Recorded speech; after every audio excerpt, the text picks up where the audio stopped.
இந்த மீன் குழம்புக்கு மாங்காய் கட்டியா சூப்பர்க்கா பொட்டு மாங்காய் எங்கே கிடச்சிது உங்களுக்கு? அது நிறைய இப்போ வருது. கிடைக்கிறது இங்கே காங்காய் மாரி வருது இல்லை? அதில் எனக்கு மீன் குழம்புக்கு வந்து மாங்காய் போட்டு வச்சாதாங்க பிடிக்கும். அதெல்லாம் வாங்கிட்டு வந்தாங்களா மீன், எனக்கு மாங்காய் வேணும்னா தேடி பிடிச்சி வாங்கிட்டு வந்துட்டாங்க. இன்னைக்கு மீன் குழம்பு தான் வச்சிருவோமா? வச்சிரு. நேற்று பிரியாணி செஞ்சோமா, அது பார்த்தீங்கன்னா அண்டா குண்டான்னு எல்லாம் ஊறுபட்டா சாமி சேர்த்துட்டுங்க. சரி அதை போட்டு விளக்கி கழுவி அது கொஞ்சம் வெயிலில் வச்சு நம்ம எடுத்து வச்சாதான் கொஞ்சம் நல்லா வாடையெல்லாம் இல்லாமல் இருக்குங்க. அது நம்ம இந்த ஷெட்டுலேயே நம்ம ஓப்பன் கிச்சன்லேயே பாதி வெயில் வருதா, அதுலேயே அந்த கட்டை சோத்தில் கவுத்துட்டோம்னா நல்லா காஞ்சிரும். அதெல்லாம் கவுத்து விட்டு அப்புறம் கொஞ்சம் துணி மிஷினில் ஒன்றதை காய வச்சுட்டு இந்த வல்லாரை பார்த்திங்கன்னா நல்லா தழைஞ்சி இருக்குது பாருங்கள். அப்படியே அது பூ பூக்க ஆரம்பிச்சிட்டுது.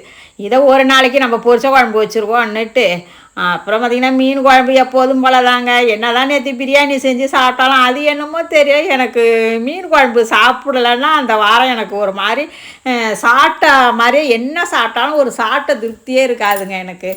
அது என்னமோ அது சிக்கனு மட்டனை விட எனக்கு மீன் குழம்பு தான் பிடிக்கும், ரொம்ப பிடிக்கும். அது வறுத்த மீன் கூட நான் அவ்வளோதான் சாப்பிட மாட்டேன். எனக்கு குழம்பு மீனுன்னா ரொம்ப பிடிக்கும். அவிச்ச முட்டையை வச்சுட்டோம்னா நான் பாட்டுக்கு ஒரு உருண்டை சோறு கூடவே இறங்கணும்னா பார்த்துக்குங்களா. இது மாதிரி தாங்க நான் செய்வேன். எப்போதும் வைக்கிற மாதிரி தான் மீன் குழம்பு புளி கரைச்சி மிளகாத்தூள் தக்காளிலாம் போட்டு கரைச்சி விட்டு அதை அப்படியே கொதிக்க வைக்கிறேன். அது விறகடுப்பில் தான் செய்வோன்னு பார்த்தா ஆமாம் போங்க வேலை கொஞ்சம் இன்றைக்கி ஜாஸ்தியாக இருந்ததா, சரி சிலிண்டர்லேயே வச்சுருவோம் மணி ஆகிட்டு அப்படின்னுட்டு குழம்பெல்லாம் ரெடி பண்ணி கொதிக்க வச்சாச்சுங்க. அப்புறம் இந்த பக்கம் முட்டையும் வேக வச்சுருவோம். அதுவே எனக்கு புளி குழம்பு இது மாதிரி மீன் குழம்புன்னா அவிச்ச முட்டையை வச்சு சாப்பிட்டா தான் எனக்கு பிடிக்கும். அப்புறம் மாங்காயை கட் பண்ணி அதையும் போட்டேன். எப்படியோ மாங்காய் கிடச்சிட்டு நமக்கு. அப்புறம் பார்த்திங்கன்னா இவங்க சக்கரவள்ளி கிழங்கு வாங்கிட்டு வந்தாங்க.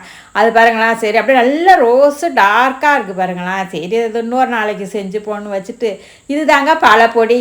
இது வந்து பொருவா மீன். இதெல்லாம் பார்த்திங்கன்னா குழம்பு வைக்கும்போது அவ்வளோ டேஸ்ட்டாக இருக்கும்னா பார்த்துக்குங்களா. அந்த நீர் சுரும்பும்பாங்க அந்த பட்டையாக உள்ளது, அது குழந்த பிறந்தவங்களுக்குலாம் வச்சு கொடுப்பாங்கங்க. அவ்வளோ உடம்புக்கு நல்லது, நல்ல டேஸ்ட்டாக இருக்கும் அந்த குழம்புங்க. அவ்வளோதான், நம்ம வீட்டில் இன்றைக்கி கலப்பு மீன் போட்டு மீன் குழம்பு ரெடி ஆகிடுச்சு. சாதமும் அங்கே உள்ள அடுப்பில் கிச்சனில் வச்சுட்டாங்க, ரெடி ஆகிட்டுதுங்க. அவ்வளோதான் சாப்பிட போகிறோம். எல்லாம் மாங்காவோட சுட சுட வச்சு சாப்பிட வேண்டியதாங்க. நாளை சந்திப்போம்.